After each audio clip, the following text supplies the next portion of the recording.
The Late Night Legends podcast is meant for a mature audience. Topics covered may be violent or sexual in nature and are not suitable for sensitive listeners. Please be aware of your surroundings. For specific trigger warnings, please see the episode's show notes. Testimony shared by guests of this show are their own and do not necessarily reflect the views of the Late Night Legends hosts or staff. This podcast and any linked materials should not be considered medical or professional advice, nor is the information a substitute for the expertise or treatment from a professional. Listener discretion is advised.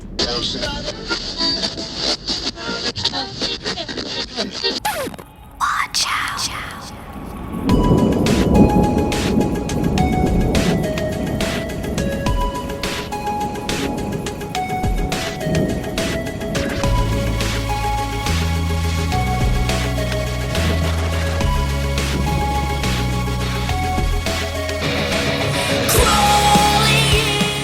Welcome to Late Night Legends Podcasts, internet radio show.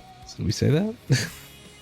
I am Charlie. Tonight we are joined by Tim, Colin, Maria, Frank, and myself to discuss Tim's topic. Tim's got a topic. He's discussing Conjuring Last Rites, the new movie. Is that right? Is that correct? Yep, that's correct.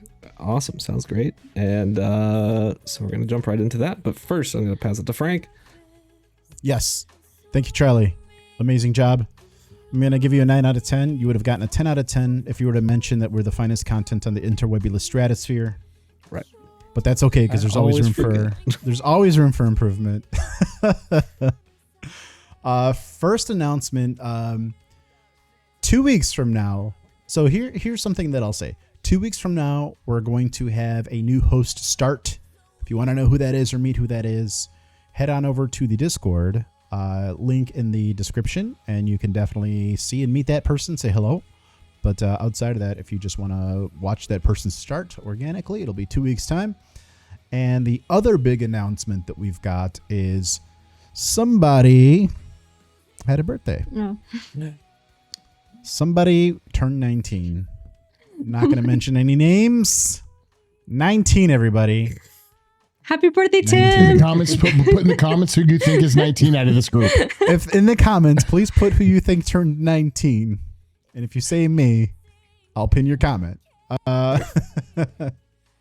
Just kidding. It was Maria. Happy birthday, Maria. Happy birthday, Maria. Hope you're happy birthday. We hope to see you at 20 years old next year. Thank you.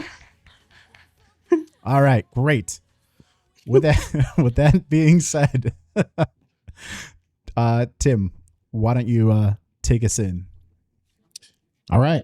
Well, picture this. It's August 25th, 1986 in West Pittston, Pennsylvania. Ed Warren, yes, the Ed Warren from all the Conjuring movies. He's standing in a modest duplex living room when suddenly the temperature drops 30 degrees. His breath starts fogging up like he's in a freezer. And then a dark mass forms 3 feet in front of him. So we all know Ed's seen some shit, right? This guy's been chasing demons for decades.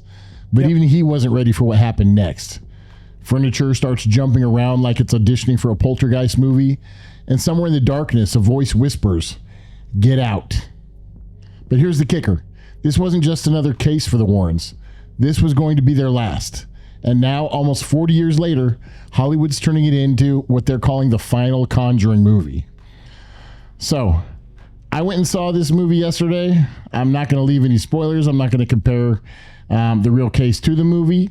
I'm going to leave that for you guys to decide. So hopefully if you want to see it, you'll see it. And if not, we can talk about it afterwards. But I don't want to ruin it for anybody. So tonight we're just going to be talking about the Smurl family haunting. It's a case that was so intense that it lasted 15 years, made national headlines, and now just released on September 5th has become the movie The Conjuring Last Rites. But before we dive in, I do want to hear from everybody here. Anybody who's seen The Conjuring, I'm sure everybody in this group has, but are you a believer of the Warrens and the things that they've said? Are you not a believer? I'd like to know from their audience as well. Put it in the comments before we get started. Do you believe in the stuff that's been in the Conjuring movies, or do you think that there's some that's true, some that's false, or it's just all false? We got a comment from Chris who says, "Yo, mama." Yeah. I mean, she's real. She's real. I can verify it. So I questioned Diane Barrientos, as in my mama. I don't know whose mama he's talking about, but Anyway, I've seen the movie. I didn't want to believe in Annabelle stuff until stuff started happening to you, Tim, and now I might be a believer just because of your personal experience Honestly, though. that I'm adjacent to. That is fair. What, is that not fair, Yeah. Maria? That's pretty fair, is it Yeah. not? I think it's fair. I don't know. I'm more like on the gray scale with like believing them or not. Like, I don't fully believe them 100%, but some of it, I do believe. Most of it might just be dramatized for attention and stuff, but I believe there's something there. Mm-hmm. Yeah, I'm pretty skeptical myself. I'd like to see some more empirical evidence, but it definitely makes a great story, and I'm definitely hooked, Tim. Yeah, I wouldn't say anything I see in a movie I really take at face value, for sure. And as to their personal case files or the stories they're based on, that kind of thing, but I would say I kind of agree with Colin there, where I believe something happened or people experienced something that they maybe couldn't explain, but whether it's explicitly what the Warrens say it was or anything like that, not so sure. Yep, and I think that's a consensus among most people. So, this Tim, case, how about you? Hold on. Tim, are you a believer? The most important person here needs to tell us. I'm mostly a believer in this. I think that there are some things that are probably, especially when you go through and do the research on the case that I did, and then you see the movie as well, and you see what was different. You can definitely tell how dramatized the movie is compared to the case files in reality, or what we say is reality, right? So I do think that there are some things that make me believe more than not that the majority of the things that they said happened, just from third-party witnesses and them not even being there when people have reported sounds and stuff. So I think that, I have a stronger belief. Plus, the Annabelle doll incident was kind of a piece of it too, right? Tried to choke to death online. So I would say I'm a believer, but I definitely want to know what our fans think too, before and after they see it, and before and after they see the podcast. So put a comment in now. If you think that you should choke to death before you become a believer, please put that in the comments. But if you almost choke to death, would that make you a believer, or would you still be on the fence about it? Please let us know down below. And would it make any difference if I would have died choking to death or not? I don't know. Everybody, we try very hard in this show to prove that something is paranormally true. And if Tim has to pass away to prove that point, well, that's a sacrifice that I'm willing to make for you guys. Just letting you know. Appreciate that, Frank. I did sign a disclaimer for that, I think. So a release. I'm good. All right. Well, this case has everything. We're talking levitation, SA by demons, a family dog getting yeeted across a room by invisible forces. So, it gets a little dark. But first, let me set the stage with a family that just wanted a fresh start.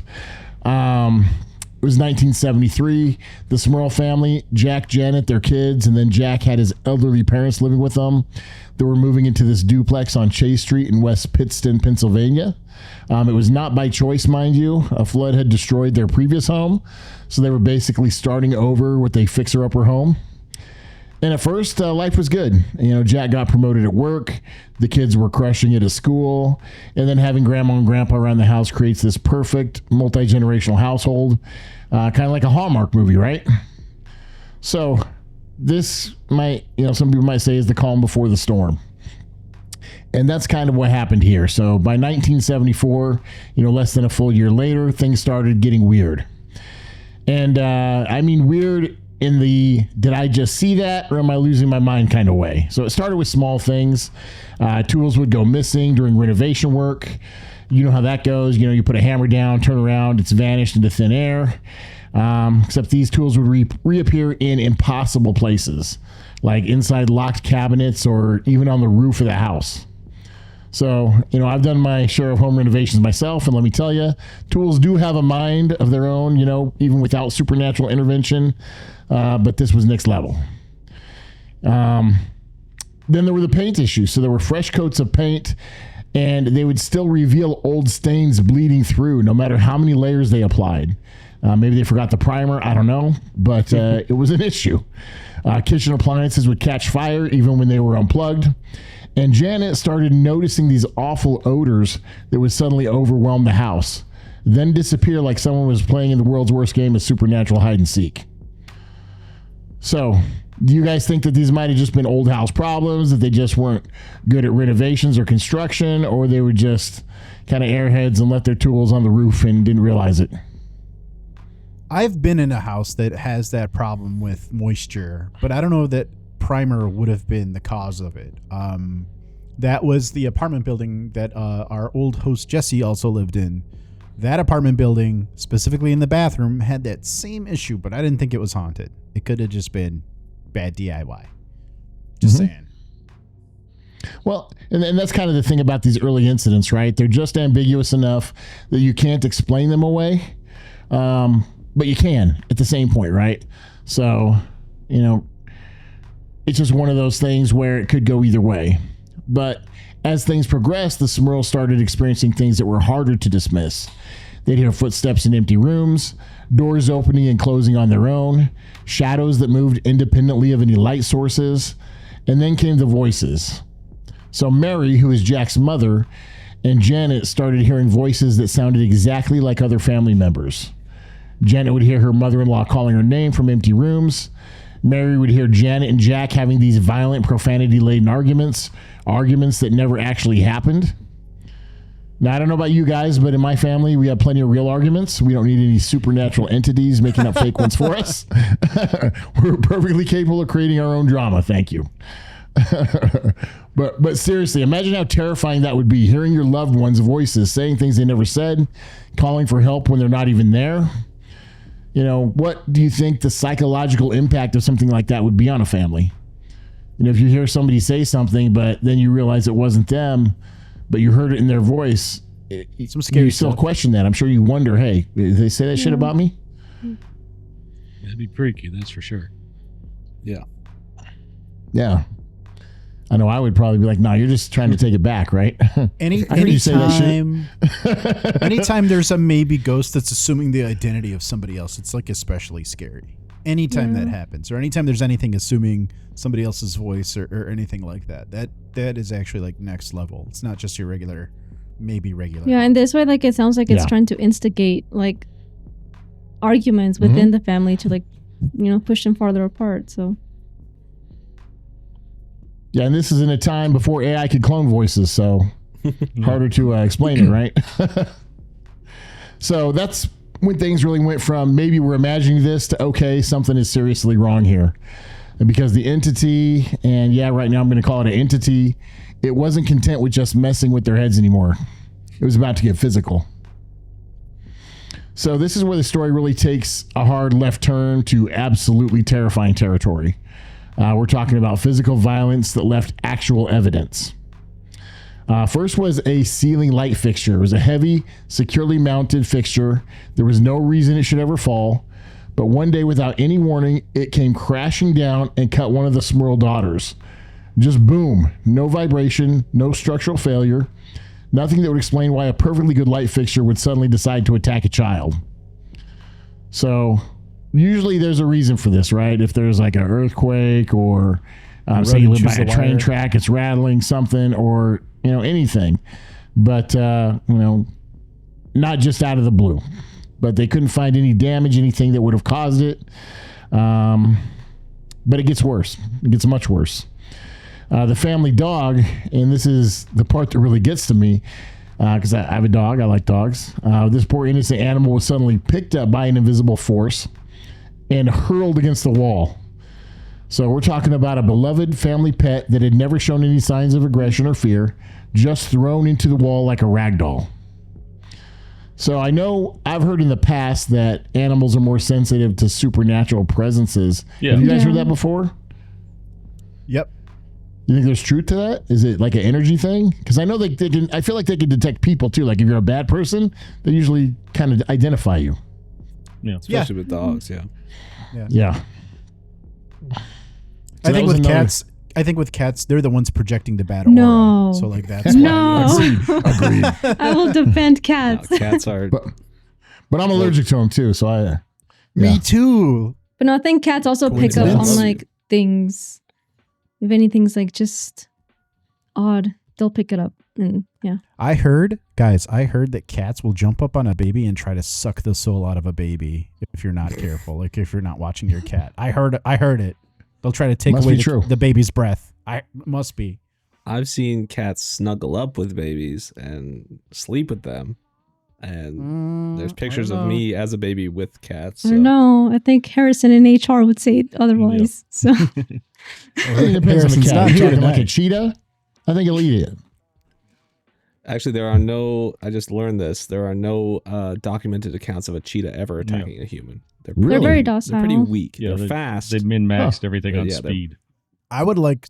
Cheetahs meow. Yeah. I'm just gonna say I'm impressed with Charlie's ability to give us a cheetah fact. When out of the blue, we had no plans to talk about cheetahs tonight. I love cats. I mean, I like big cats a lot too.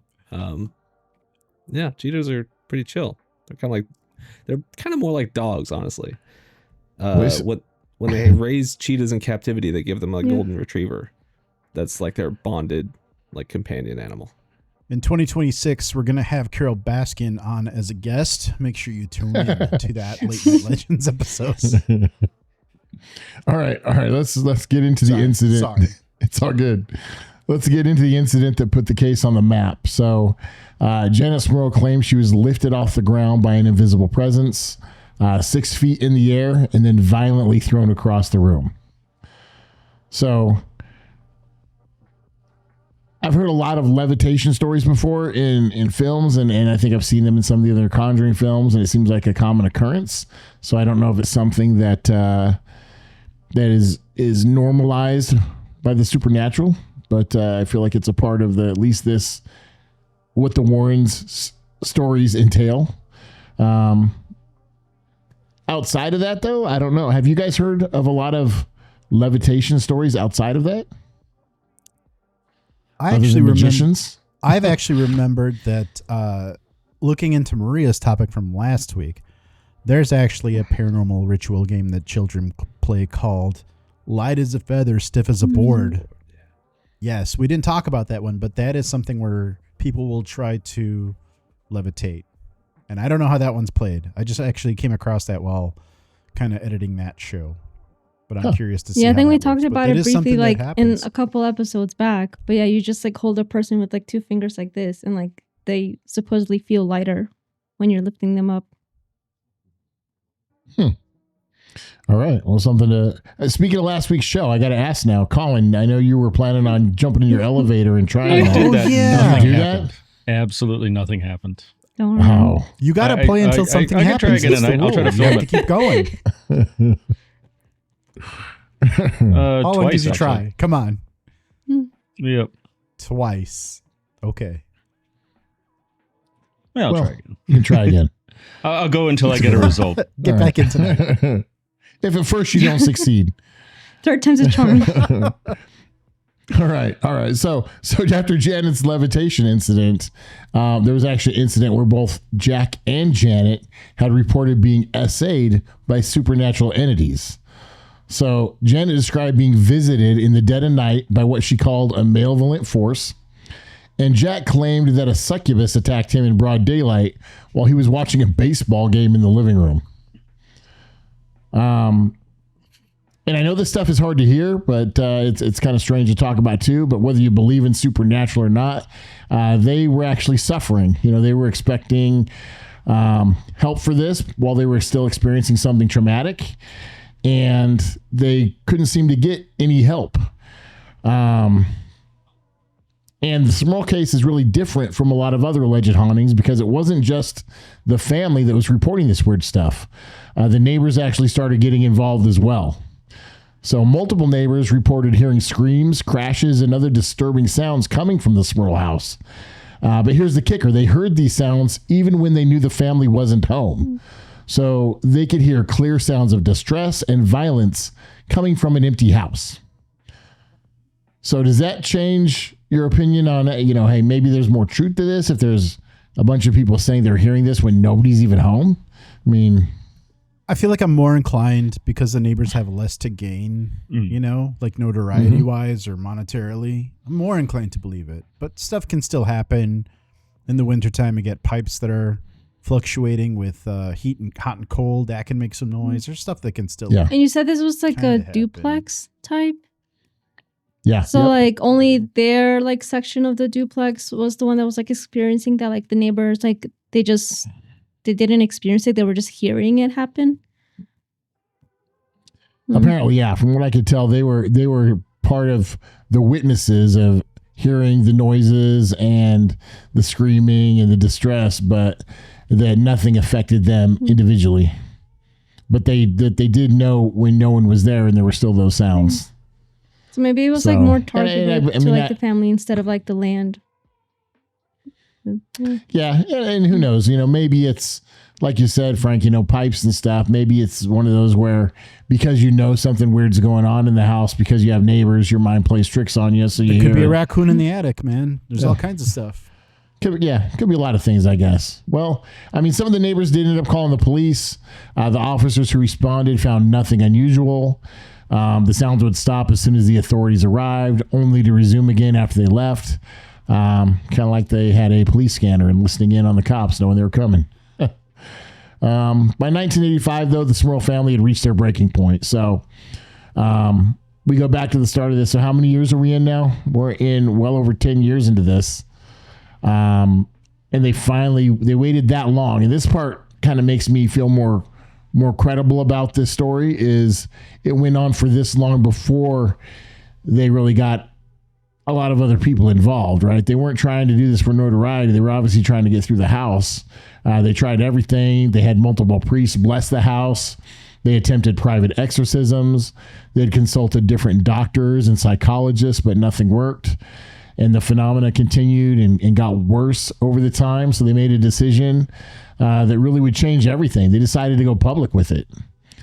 And by doing that, their story exploded across national media. Television crews descended on West Piston like locusts. The family appeared on major talk shows, sharing their experience with millions of viewers. And that's when the real experts got involved. So Ed and Lorraine Warren had been following the case through media reports, and they knew the family needed help. Or did they just see an opportunity, right? Which is one of the avenues that we're going to explore. So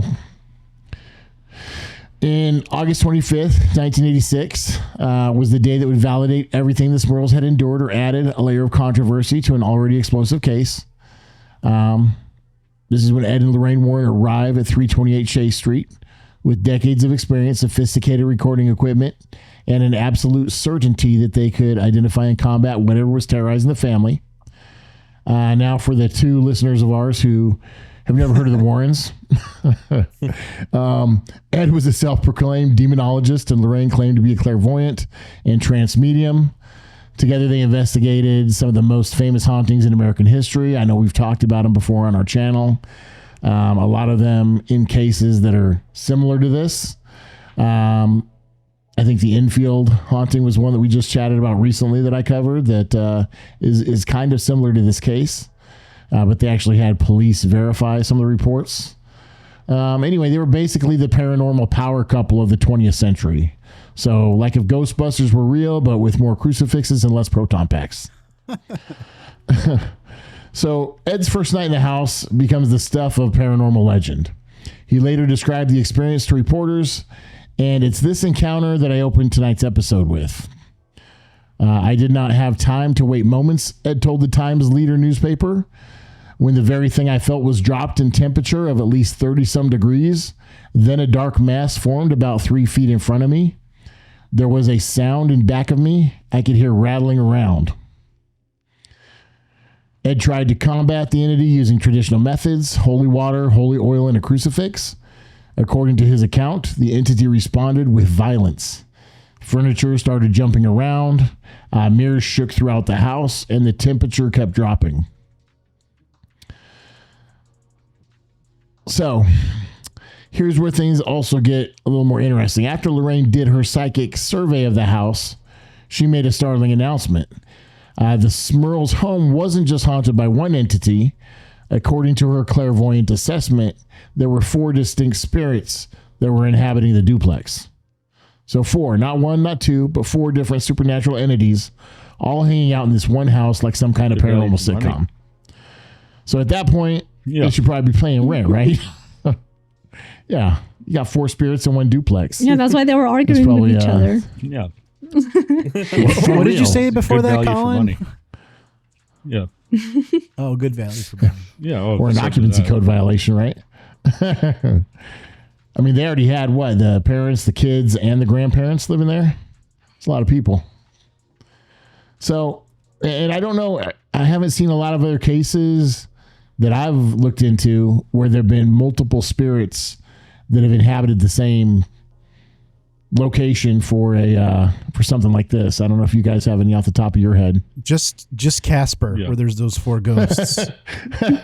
That's the only one I could think of. Yeah. Or that TV show, I guess. There's that one show with all the ghosts on. I think it's called Ghosts. Ghosts. Yeah. So according to Lorraine, here's the supernatural lineup. There's a harmless elderly woman, so who's basically a residual presence, someone who's lived in the house and stuck around after death. Think of her as the friendly ghost who just wants to make sure everyone's taking care of the place. Second, a young girl with violent tendencies. This one was supposedly responsible for the poltergeist activity, the moving objects, the physical attacks, and all the general chaos. The third was a man who had suffered and died in the house. Lorraine sensed that he was in pain and confusion, trapped between worlds and unable to find peace. And the fourth was the worst, a powerful demon that wasn't just inhabiting the house, but it was actively using the other 3 spirits as tools to destroy the Smurl family. So, I put in a question here that I want to ask you guys. Out of the 4, which one would you be most comfortable with haunting your house? Grandma, yeah, for Grandma. sure. Yeah, she's keeping everything Old in lady. order. Yeah. I like her. Maybe the grandma, but that could just be the demon hiding, pretending to be a grandma. Yeah. Anyone feeling adventurous or wants to go with the violent child spirit? No, that's the one that threw the dog. Yeah. Oh my god. Surely Colin would be I'd okay alright, with but that. My dogs might not be. So. Yeah. As long as nobody picks the demon, I'm good, right? Everybody, any of the other 3 would beat the demon. Yeah, I think so. Demon's probably the worst case scenario. Unless you're like really lonely and you have no pets, then why not? I mean, Marilyn Manson might be all about the demon, right? I guess I'm sure there's some people that might pick that. I don't know. The Warrens didn't just rely on psychic impressions. They brought recording equipment, cameras, documentation methods. Ed claimed to have recorded hours of audio evidence, knocking sounds, rapping, what he believed were direct communications from the entities. But while the Warrens were conducting their investigation and the media was eating up every detail, a very different group of experts were watching with growing concern. The skeptics were coming, and they had some very different ideas on what was really happening on Chase Street. So the Warrens, they were looking for demons, and the media was having a field day with that, but the scientific community was not impressed. Professor Paul Kurtz from SUNY, he was chairman of the committee for the scientific investigation of claims of the paranormal. His assessment was brutal and direct. He called the whole thing a hoax, a charade, a ghost story. He suggested that the family's claims were due to delusions, hallucinations, or brain impairment, and recommended psychiatric evaluation. So Kurtz wasn't exactly known for his bedside manner. The guy approached paranormal claims like a surgeon approaches a tumor. Cut it out and don't worry about it, being gentle. So the skeptics' case got stronger when they discovered that Jack Smurl's medical history. He had a brain surgery in 1983 to remove water from his brain. Plus, he'd experienced memory loss due to meningitis in his youth. So even though that's significant context, here's the thing. The hauntings allegedly started in 1974. So 9 years before the brain surgery. So while the medical issues might explain some later incidents, they don't account for the early phenomena. Even the Catholic Church was cautious. The Diocese of Scranton said they were unsure what was causing the disturbances. Multiple priests blessed the house, and one priest spent 2 nights there in 1986 and reported that nothing unusual happened.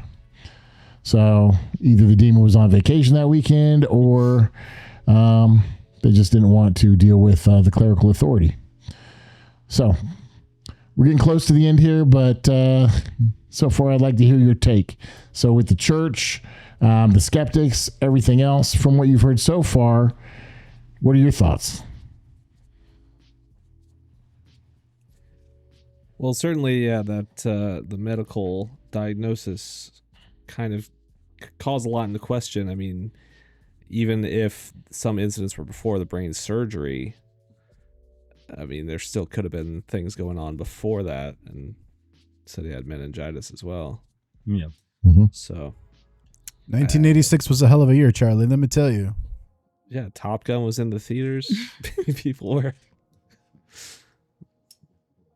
I don't know where that was going. I think you were just talking about how good the movies were back then. It was. I don't know, Tim. Even hearing this, it's weird with everything that's like happens with the Warrens. I'm always on the fence. I'm never like on one side of the fence or the other. I'm never like here like, oh, that's completely fake, and I'm never like, well, that's completely true.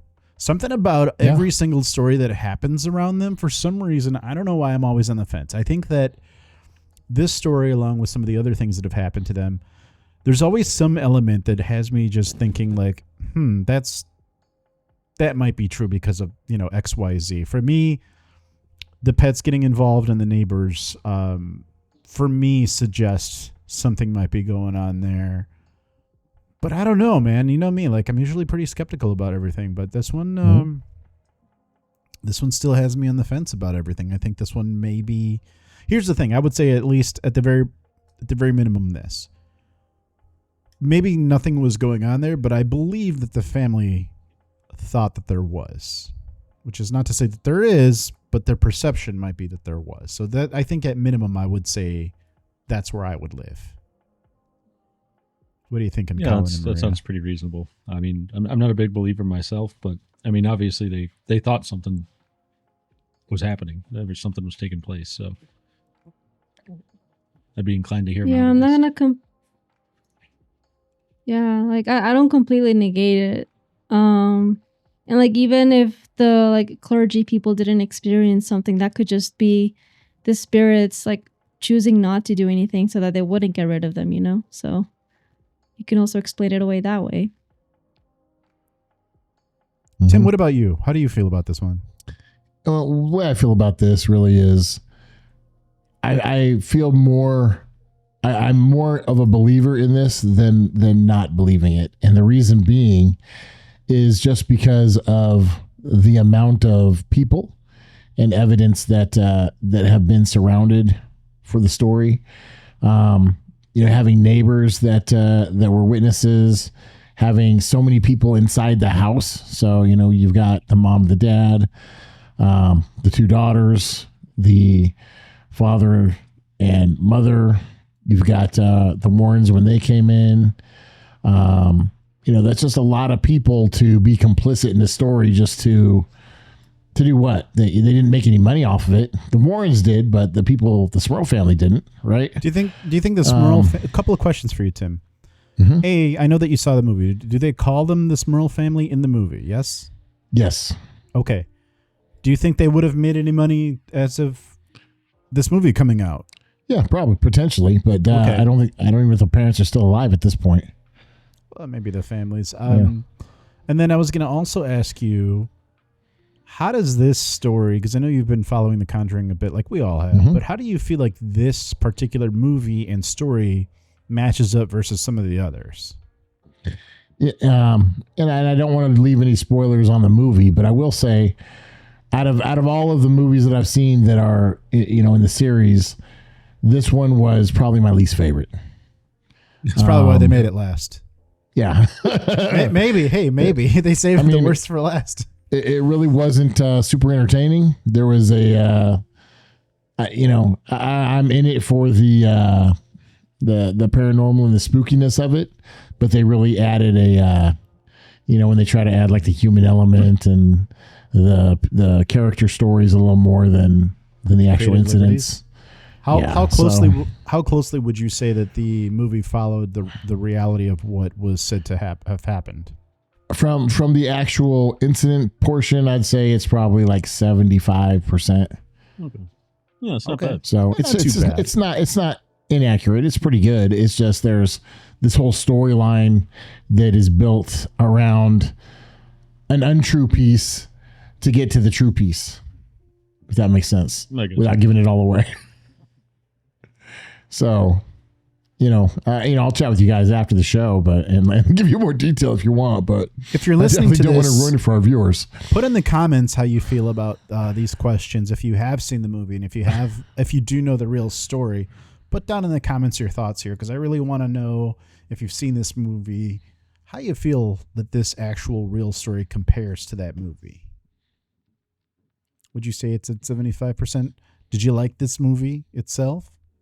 I haven't heard too much about it. Usually, there's a little bit more buzz about paranormal movies that are supposed to be really big. This one had like a big hype push prior to release, but I haven't really heard anything after, personally. Yeah, I didn't even realize it had already come out. So the theater wasn't even full when I went, so we're in his opening weekend, so you'd think it would have had more people there. Maybe people are waiting to watch. Like, if it were me and I had plans to watch it, not that I do, but if I did, I would probably try to watch it in October. Just saying. Thematic consistency. Yeah, I feel like the release date was off September 5th. They should have waited until October. Or at least later September. Yeah. Later September would have been probably fine too. Yeah. It's really weird with the weather too, because depending on where you are in the country, some places are having record heat waves and then some places are having record cold spells. Like, I feel, Charlie, in your neck of the woods, it's the heat part, or the heat, things are hot out there. It was for a while, yeah, and now it's become a lot muggier. But yeah, for sure, in the last couple of weeks, it's been pretty warm. I can't speak to Tim or Murray, but Colin and I are unseasonably cold Today was this okay, time though. of year. Today was fine. We're supposed to be supposed to be 80s again, but we had a cold spell. It was kind of strange, but I think that if you're going to release a paranormal movie, I think later September would probably be a better bet. Just unless they were anticipating that much hype that the theaters would just be packed over September, and then maybe not so much in October. I don't know. I don't know why I guess they probably look at competing movies and whatever else is coming out and thinking they have a better chance to win the box office with what's out. I don't know. What else do you guys know if anything's coming out in October that's spooky? I don't know a single movie that's coming out in October.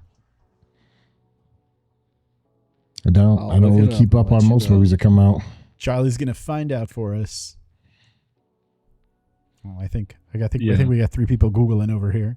Let's see which one's gonna win the race. Monster Summer, Silent Hour. Well, they're looking that up. I'm just gonna say, hey, whether you believe the Smurls had experienced anything truly supernormal or supernatural, or paranormal, supernatural. I see, I call it supernormal. I'm combining the two. I think that's a new word we're gonna have to come up with. It's my life, super normal. I know of one movie that I saw a trailer that it's coming out on October 3rd, and it's called Good Boy, and it's supposedly it's a horror movie from a dog's perspective. Oh, that's cool. Yeah. Oh yeah, I saw that poster. Oh, is it this dog? That was pretty scary. No. Yeah, that's It was Dog the Bounty Hunter. There's also Bone Lake coming out on that same day. Bone Lake? Yep. And Scared Shitless, apparently. Oh, no, wait, that's last year. Hold on. This is all confused. I'm sorry. Go ahead, Tim. I'm sorry. What were you saying? I was just gonna say whether you believe that they experienced a genuine supernatural phenomena or if it was just psychological trauma. The story that they had did have incredible staying power. It started in the mid 1970s and then it came out this year in a Hollywood movie. So, it's 50 years of being around to a movie. Question for you, Tim. Is this story sort of the last big hurrah for the Warrens, for Ed and Lorraine? Pretty much? The reason being is this is the one that they retired after. Oh, okay. This was their last case. I feel like they did stuff afterward. They did. After They night- did like phone conversations with people, and they did like events where they would teach people about like the supernatural. But as far as actually going in houses for investigations, this was the last one. Okay. I suppose. Charlie, what you got? Black Phone 2 coming out in Oh my October. God. Ethan Hawke is back. Yeah, there's a few. Yeah, there's a few just kind of sprinkled in there, but I don't think there's nothing that's like really big, like a series. Yeah. You know, like The Conjuring is, which is, I mean, independent horror. That's great. I like to see more independent movies out there, but I'm just saying nothing to really compete. I would think.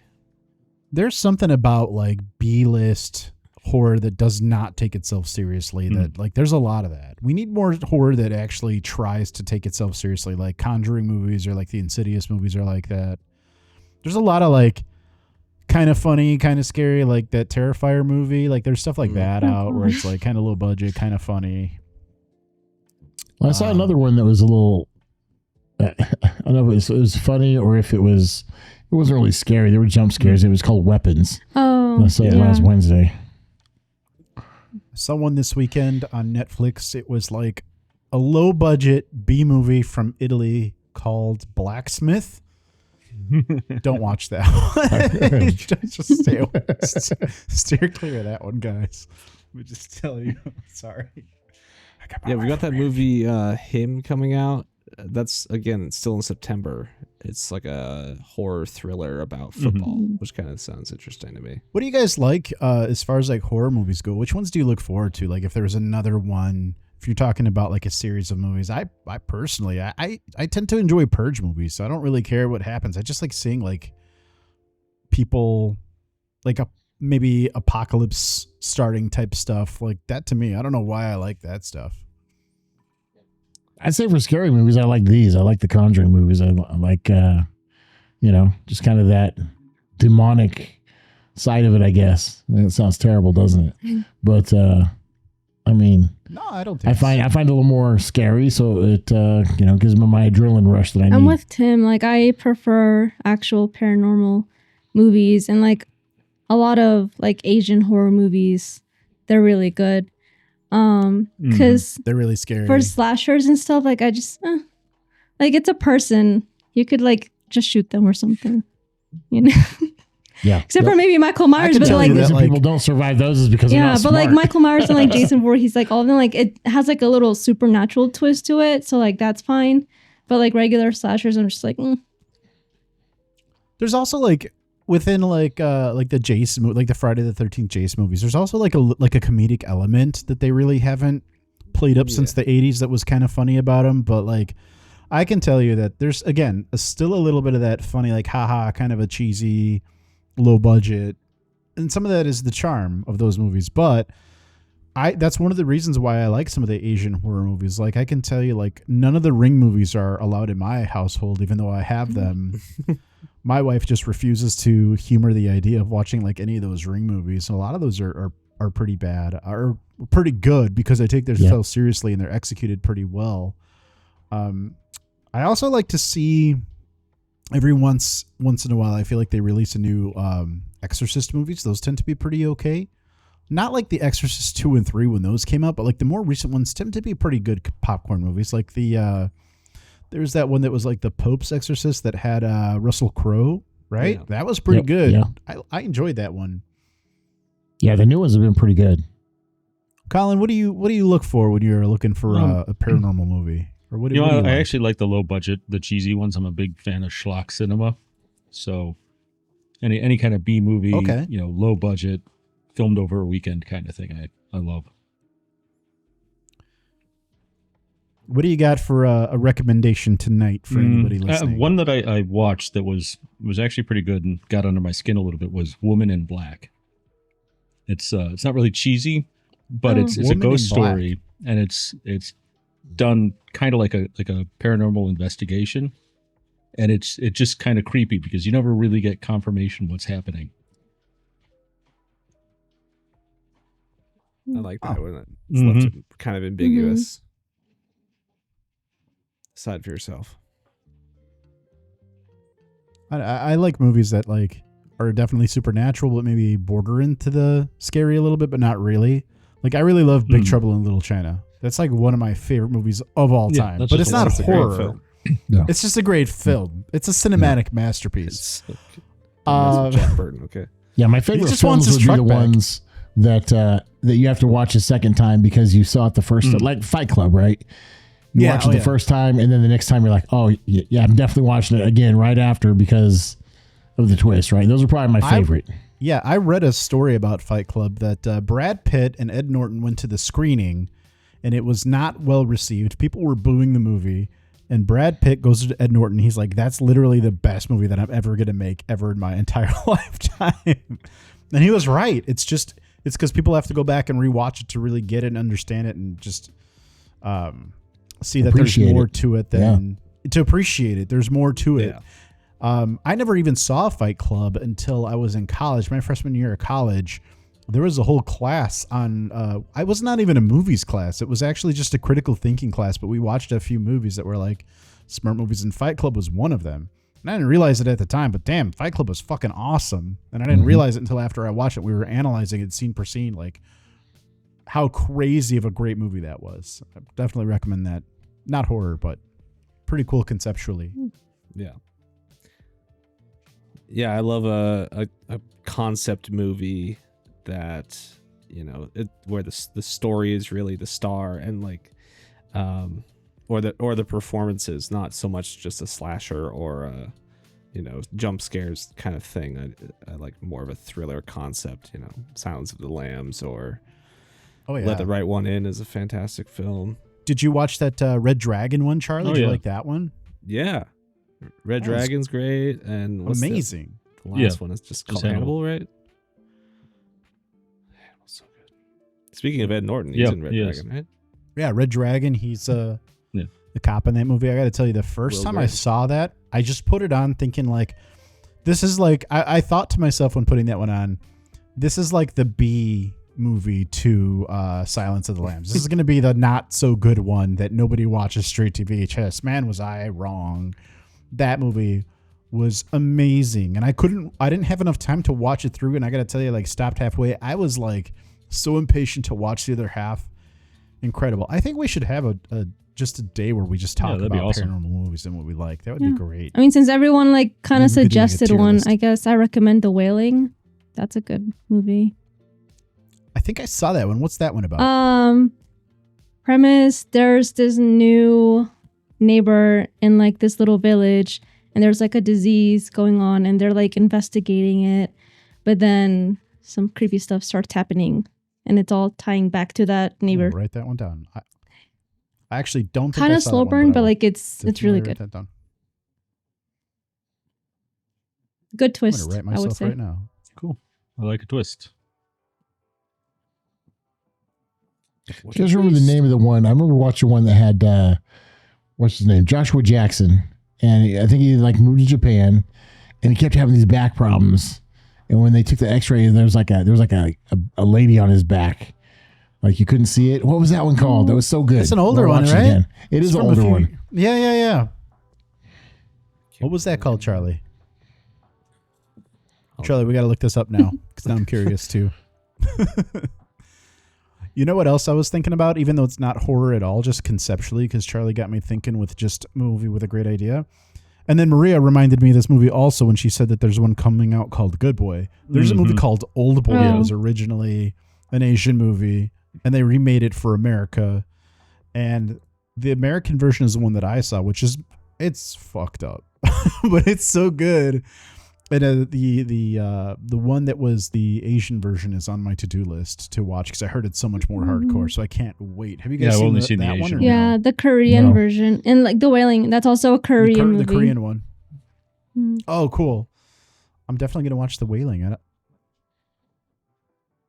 I don't know why I haven't heard of it, Maria, because we love Korean movies in my household. Is it Shudder? Was that the name of the? That's another I think good so. one. Because that's another. I don't picture, think that's. Right? Is that it? That's the one where the guy's a photographer and is that the one you're talking about? Yeah, that's Shudder. I believe so. Yeah. Yeah, Because that's how they got also, the I think, picture of the lady on his back, right? From Yeah, the yeah, picture. yeah. That's 100% that one, and that one's crazy. I think I was. No, I'm not going to tell this story. Maybe I'll tell you guys after the fact. But very good movie. Definitely watch that one too. That one had a cult following for a long time. That was a good one. I haven't seen The Ring, and I need to What? see it. Like either Yeah, one, haven't original seen or it. the remake. There's like a bunch of those Ring movies that I haven't Mhm. seen, and they're mostly for. So like, the attitude in my household is the American ones are not good enough to play, and the Asian ones are too scary to play. So I'm in Yeah. this weird limbo where like I'm not allowed to play the American ones, but then the Asian ones are too scary. So And I remember, dates me obviously, but when Blair Witch came out and everybody had such a huge thing about it, and it was just such a low budget film, right? I remember when it came out too, and everybody was going bananas over it. I actually still haven't seen it because I thought it was really stupid at the time. But like the people that like it nowadays really like it, and they've been talking about doing a reboot for the last few years. I think there might have even been one. The sequel, yeah. not Yeah, there was like a mistaken. Years ago. sequel. Oh, like a sequel? I think the number one thing. Please switch off if you don't want a maybe spoiler. But like again, I've not seen the movie, but the maybe spoiler that I heard where I'm like, yeah, fuck that movie was I heard that you don't even see Yeah. the witch. And then they were supposed to show the witch. And then I remember hearing about the movie and they're like, oh, well, you don't see the witch. I'm like, screw that. Why am I going to sit through a movie where I don't even see the witch? I don't know. I've been thinking about it. You know what? I want to get back to watching this series of movies. One of my favorite paranormal movies, one of my top two, my number two favorite, Paranormal Activity, the original, one of my favorite. They made a bunch of those movies. I want to go back and watch some of those. I'm pretty sure they're all the same movie, just Yeah, pretty repackaged much. different ways. I don't care. I will still go back and try and watch some of those, but I'd love to see that. But my all-time favorite is definitely Original Exorcist. What about you guys? What's your favorite scary movie of all time? I want to know if you have a favorite, like all-time, full stop. Mine's probably like The Shining, just from seeing it when as young as I was when I saw it, and as creepy as it was. Did you watch Doctor Sleep? I tried to Yeah, watch Doctor it Sleep. didn't I grab couldn't. me. I couldn't get into it. Yeah. It didn't grab me either.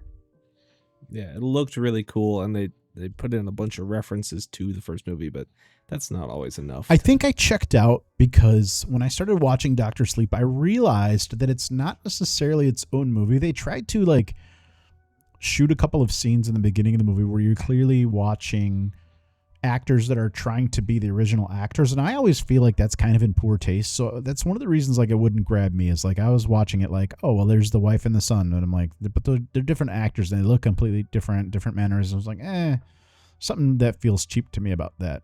And that's really not fair on my part. Like I should really give it a chance, but it did not grab me for that reason, and I'll be upfront about it.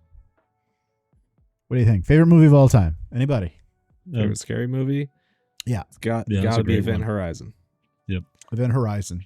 It is like I'm a big sci-fi nerd, and you know, Alien, fine, whatever, but like grim Terminator dark. 2? Oh, I mean, of course it's great, but that's not really scary. I mean, I would It's say the- Terminator 1 and Yeah. is kind of scary. yeah, You it's could the say James Terminator Cameron 1. effect. He takes a scary movie and turns Yeah. it into an action movie, which is fine. That's great. But Event Horizon is just so much creepier than Alien, than Terminator, all of them. Hmm. Yeah. I thought think Alien Alien's was my awesome. favorite. I saw Alien as an older. I think so. Alien is your favorite? I saw Alien when I was late 20s, early 30s, and it was awesome. When it hit hard. I loved Alien. Has anybody seen the new show? It's great. Yeah, Alien No. is. It's okay. Alien. It's all right. Yeah. I've heard good things.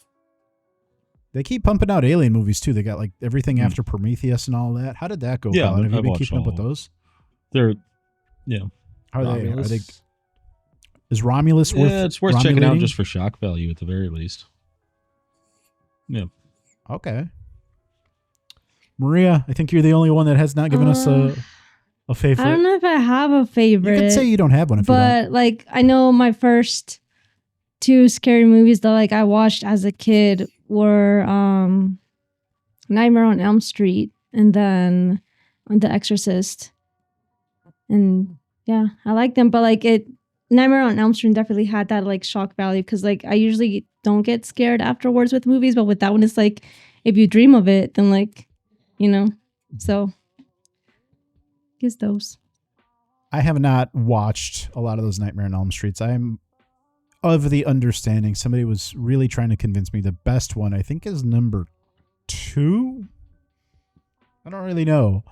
By the way, everybody, let us know in the comments which is your favorite movie out of all of these series. And I will also say that we decided as a team to not dress up as slasher villains. However, maybe we can still do that at some point. That still would be pretty cool. Now's the time to go and buy those costumes. But if you do want to see us dress up, we are going to be dressing up for Halloween this year for our Halloween special. We're going to have some cool goodies and stuff happening that day. Right now, the team is trying to decide, are we going to be dressing up as Harry Potter franchise characters or Lord of the Rings? Last time I checked, Lord of the Rings was in the lead. So if you'd like to vote and let us know what we should dress up as, please vote, and please sign into your other YouTube accounts that you use to watch the unsavory material that we know that you like to watch, and cast a secondary vote for whatever you'd like us to dress up as. We're still undecided. That's a hard choice. But I think it's a hard choice. I love both franchises, and I would. It's like choosing between two children for me. We were deadlocked, and I think it's because Maria didn't vote and Colin didn't vote. No, I voted. Was it Maria and Colin that didn't vote? You voted? Charlie, did you vote for that when we had it in the I Discord? voted in the polls. I voted at least twice. You voted twice? On the two different. I mean, yeah, on the two different. Oh, there's I another tried one. to check out to see who's in the lead here.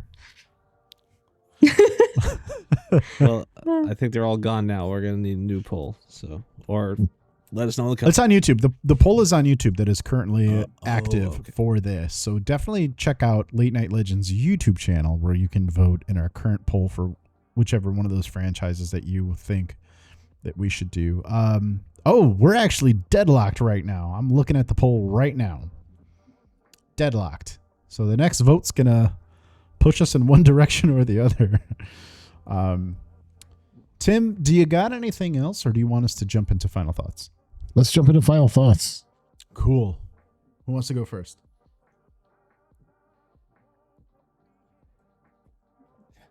So I'll go first. Thanks, Charlie. Yeah, again, like this story, it's obviously very unsettling and it's disturbing.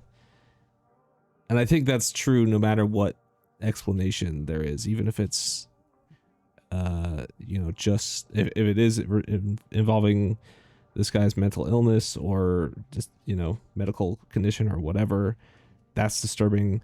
And if it's paranormal or supernatural or supernormal, that's also disturbing. It's hard to say with these things, at least for me, one way or the other, but I don't know. I wish them well, I guess.